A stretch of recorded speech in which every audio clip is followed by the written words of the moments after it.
নমস্কার। বিশ্বকবি রবীন্দ্রনাথ ঠাকুরের পলাতক কাব্যগ্রন্থে কবিতা হারিয়ে যাওয়া।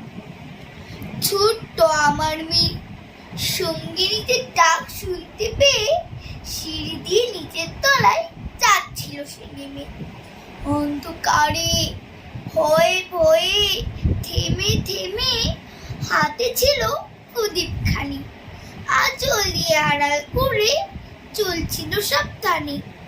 আমি ছিলাম ছাদে, তারায় ভরা চৈত্র মাসের রাতে। হঠাৎ মেয়ের কান্না শুনে উঠে দেখতে গেলুম ছুটে।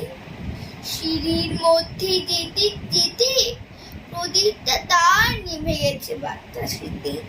সুধাই তরে কি হয়েছে বামি, সে কেঁদে কয় নিচে থেকে হারিয়ে গেছি আমি।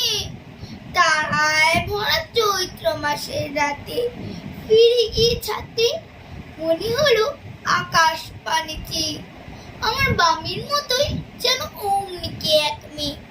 নিলাম বলে আঁচল খানি ঘিরে টিপুসি ঘাটে বাঁচে একা চলছে ধীরে ধীরে। নিত্য যদি আলো যদি হঠাৎ যেত থামি,